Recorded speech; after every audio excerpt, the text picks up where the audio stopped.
बिस्मिल्लाहिर्रहमानिर्रहीम सल्लल्लाहु अला मुहम्मद। तमाम देखने और सुनने वालों को नहीद अहमद जिलानी का सलाम। नाज़रीन, आपको जिलानी जी यूट्यूब चैनल और फेसबुक पेज पर खुश आमदीद। अल्लाह अज़्ज़ व जल से दुआ है अल्लाह अज़्ज़ व जल आपको जहाँ भी रखे अपने अहले खाना समेत बाखरियत रखे, खुश भी रखे और महफूज भी। नाज़रीन इकराम, अपनी गुफ्तगू का आगाज़ करने से पहले तमाम ख़वातीन व हज़रात से यह गुजारिश है जो हमारे चैनल पर अभी नए हैं वो जिलानी जी चैनल सब्सक्राइब फरमा लें ताकि रोज़ाना आप तक हमारी नई वीडियोज़ आसानी के साथ पहुँच सकें। बिला तहीर अपनी गुफ्तगू का आगाज़ करता हूँ। नवाज़ शरीफ गेम से आउट हो गए और इमरान खान के मुतालबात को तस्लीम कर लिया गया। तहरीक इंसाफ के वर्कर्स पर जुल्म की इंतहा कर दी गई। इन तमाम इश्यूज़ पे मैंने बात करनी है। नाज़रीन इकराम, सबसे पहले बात करते हैं जो एहतजाज की कल पाकिस्तान तहरीक इंसाफ ने दे रखी थी। आपने देखा सोशल मीडिया पे कि किस तरह पाकिस्तान तहरीक इंसाफ के वर्कर्स के अलावा जो उनके MPs या MNAs के जो मुंतखब हुए हैं उनके साथ भी किस तरह जुल्म ज़्यादती की गई, किस तरह हाफ़िज़ फ़रत अब्बास साहब को गिरफ़्तार किया गया, सुलेमान अकरम राजा साहब को गिरफ़्तार किया गया, सरदार लतीफ़ खोसा साहब को गिरफ़्तार किया गया। आज फिर क्या हुआ कि पुलिस ने अपनी मदीयत में जो FIR दर्ज की हाफ़िज़ फ़रत अब्बास साहब पर, दफ़ात क्या लगाई गई हैं कि उनके पास से पिस्तौल भी बरामद हुआ है।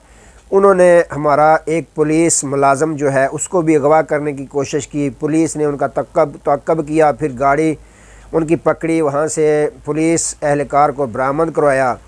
इसके अलावा उनके पास डंडे थे। हालांकि नाज़रीन इकराम, ये हकीकत से सब कुछ उल्ट बताया जा रहा है। अगर हकीकत देखें तो हकीकत में वो एक मोटरसाइकिल पर सवार होकर आए थे, उनके साथ वर्कर्स भी थे। लेकिन पुलिस की चालाकियाँ देखें, क्या करें, मजबूर हैं। जो आला अफसरान हैं वो भी मजबूर हैं। पीछे से जो उनको हुक्म दिया जाता है वो हुक्म मानने के पाबंद होते हैं, क्योंकि सरकारी मुलाज़म हैं वो, उनको हुक्म मानना पड़ता है। फिर नाज़रीन इकराम, आज ज़मानत हो गई सुलेमान अकरम राजा साहब और सरदार लतीफ़ खोसा साहब की शख्सी ज़मानत पर उनको रिहा कर दिया गया। तो यही बात है कि जब रात को मीडिया टॉक शो पे मुस्लिम लीग नून के कायदीन, मुस्लिम लीग नून के जो अहम रहनुमा हैं वो तशरीफ़ फरमा थे, टॉक शो की जीनत बने हुए थे, जब उनसे ये सवाल किया जाता कि पाकिस्तान तहरीक इंसाफ ने जो एहतजाज की कॉल दे रखी थी उनके वर्कर्स का कसूर क्या था, जुर्म क्या था, क्या उन्होंने आग लगाई, क्या उन्होंने तोड़ फोड़ की, क्या उन्होंने किसी को तशद्दुद का निशाना बनाया, क्या पुलिस मुलाजमीन के साथ उन्होंने हाथापाई की, पुलिस की वर्दी फाड़ी, क्या किया, उनका जुर्म क्या था। लेकिन यही वजह थी कि वो जवाब देने से कासर थे, वो जवाब दे पा नहीं रहे थे। क्या जवाब देते, क्योंकि है जो झूठे थे। ज़्यादती की उन्होंने कल, जुल्म ज़्यादती की, ज़्यादती बल्कि इंतखा कर दी। देखें, एहतजाज करना, पुरअमन एहतजाज करना जो है वो हर सियासी पार्टी, हर सियासी वर्कर का हक़ होता है। तो इस हक़ से महरूम नहीं किया जा सकता ताकत के बलबूते पर। बहरहाल उन्होंने जो जुल्म किया उसका जवाब मीडिया टॉक शो पे बैठ के मुस्लिम लीग नून के रहनुमा नहीं दे पा रहे थे। बिल्कुल उनकी बोलती बंद नज़र आ रही थी कि वह झूठे हैं और झूठा मैंडेट है उनके पास। तो नाज़रीन इकराम, ये तो हो गया जो जुल्म ज़्यादती तहरीक इंसाफ वालों के साथ की गई। अब बड़ी ख़बर जो ये है कि मोहम्मद मालिक साहब ने इस बात की तस्दीक की है कि इमरान खान साहब ने जो मुतालबा किया था कि मेरे 4 हलके, मैं ज़्यादा नहीं कहता, 4 हलके आप खोल दें। कौन कौन सा? लाहौर वाला मियां नवाज शरीफ साहब का, अवन चौधरी का और नूर आलम का, इसके अलावा इस्लामाबाद का कोई एक हलका खोल दें। मोहम्मद मालिक साहब ने यह तस्दीक किया है कि जो इस्टेबलिशमेंट है वो नीम राज़ी हो गई है कि ये खान साहब का जो मुतालबा है इसको तस्लीम कर लें और हल्के 4 खोल दें। तो आपको पता है कि इससे पहले भी नजम सेठी साहब ने भी इस चीज़ का इजहार किया था कि जो मुस्लिम लीग के कायद हैं मियां नवाज शरीफ साहब, उनकी जो सीट है वो लगता है हाथ से निकल जाएगी। इसके अलावा जो अवन चौधरी साहब वाली सीट है वो भी हाथ से निकल जाएगी। हो सकता है नूर आलम वाली सीट बच जाए, बाकी जो मुतालबा खान साहब ने किया है ये सीटें उनके हाथ से निकल जाएंगी। साथ ही उन्होंने ये भी इंकशाफ किया था कि नून लीग के पक्का साल 1.5 साल में ठप्पा लग जाना, और ठप्पा कौन लगाएगा? आसफ़ अली ज़रदारी साहब लगाएंगे। तो नाज़रीन इकराम, यूँ अगर इन दोनों सहाफ़ियों की बात को यकजा करके देखा जाए तो साफ नज़र आ रहा है कि खान साहब का मुतालबा जो है वो तस्लीम करने के अलावा कोई हल इस्टेब्लिशमेंट के पास भी नहीं। अब अगर वो ऐसा करते हैं तो फिर सब पूरी पाकिस्तानी क्या बल्कि पूरी दुनिया को इल्म है कि नवाज़ शरीफ साहब की सीट जिस तरह फार्म 45 और 47 में दिखाया गया है, किस तरह धांधली के ज़रिए टेम्परिंग के ज़रिए उनको जितवाया गया है।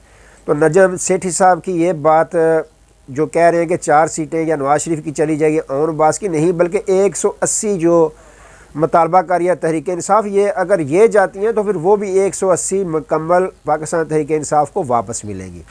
क्योंकि जो काम मियाँ नवाज शरीफ वाली सीट पे हुआ, जो अरुण चौधरी वाली सीट पे हुआ है, ये फार्म 45 और 47 का जो आपस में मुकाबला करवाया गया, यही तो पाकिस्तान तहरीक इंसाफ का मुतालबा है कि फार्म 45 जो हमारे पास है उनके मुताबिक हमें मैंडेट हमें वापस किया जाए। अब नजम सेठी साहब ने जो अपना इंकशाफ किया है कि ये मुस्लिम लीग नून का मुकम्मल नामो निशान भी ख़त्म हो जाएगा 1.5 साल में, उसकी क्या वजह है? तो नाज़रीन इकराम, उसकी बड़ी वजह यह है कि जैसे ही अब सदर आसफ़ अली ज़रदारी साहब सदर मुंतखब हो चुके हैं, जिस तरह भी हुए, जैसे भी हुए, जिस तरह करवाया गया, इंस्टॉल करवाया गया, जिस तरह भी करवाया हो गए, अब आज से ही उनके लिए मुस्लिम लीग नून के लिए ख़तरे की घंटी बजना शुरू हो गई है।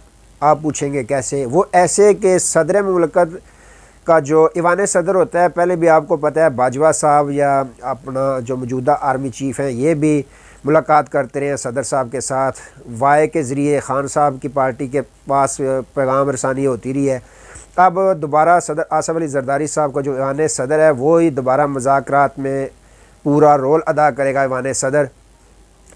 तो आसफ़ अली ज़रदारी साहब के पास ताकत है, वो जब चाहे वो मुस्लिम लीग नून के जो इंस्टॉल वज़ीर-ए-आज़म मियाँ शहबाज शरीफ साहब हैं उनको किसी भी वक्त ये कह सकते हैं कि आप इत्तेमाद का वोट हासिल करें।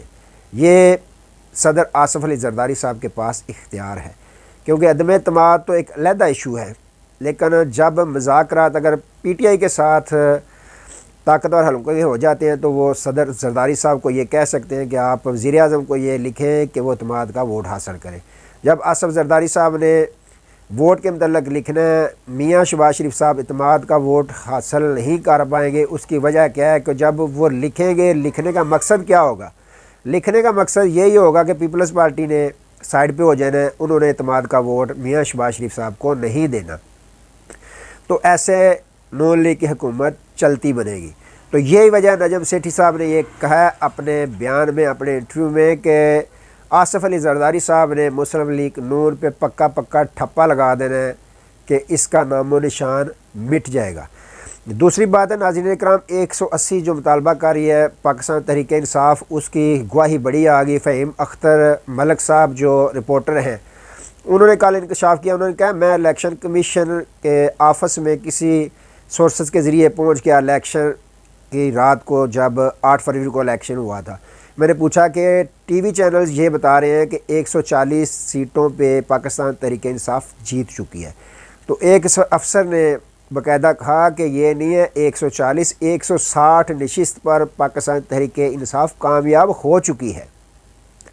ये फ़हीम अख्तर साहब ने दावा किया। उन्होंने कहा बाद में 2-3 घंटे के अंदर अंदर चीफ़ इलेक्शन कमिश्नर साहब वहाँ से गायब हो गए, वो कहाँ गए ये पता नहीं है, लेकिन उसके बाद गेम सारी चेंज हो गई। तो नाज़रीन इकराम, अगर मियाँ नवाज शरीफ साहब की अपनी सीट जाती है, अरुण चौधरी वाली सीट जाती है, तो यही टेम्परिंग तमाम 180 हलकों में हुई है। 180 उम्मीदवार जो तहरीक इंसाफ के, उन सब के साथ ऐसा ही एक ही गेम की गई है जो टेम्परिंग की गई है। फार्म 45 को हरा कर फार्म 47 के ज़रिए नून लीग को जितवाया गया है। तो अगर मियाँ साहब की सीट जाती है, अरुण चौधरी की जाती है, तो फिर 180 सीटें वापस पाकिस्तान तहरीक इंसाफ को मिलेंगी। तब ही तो सदर ज़रदारी साहब ये लिखेंगे कि मियाँ साहब इत्तेमाद का वोट लें। जब इत्तेमाद का वोट नहीं ले पाएंगे तो हुकूमत मुस्लिम लीग नून की जाती रहेगी। ये बिल्कुल हकीकत है। नजम जो सेठी साहब ने कहा है कि इनका नाम निशान मिट जाएगा, तो नाज़रीन इकराम इसमें हकीकत है, कोई चिकूकश बात की बात नहीं। तो नाज़रीन इकराम आगे देखें होता है क्या। आज के लिए इतने, दोबारा नए मौजू के साथ आपकी खिदमत में हाज़िर होंगे। तब तक के लिए इजाज़त दीजिए। अपना बहुत सारा ख्याल रखिएगा और अपने इस चैनल का भी। अल्लाह हाफ़िज़।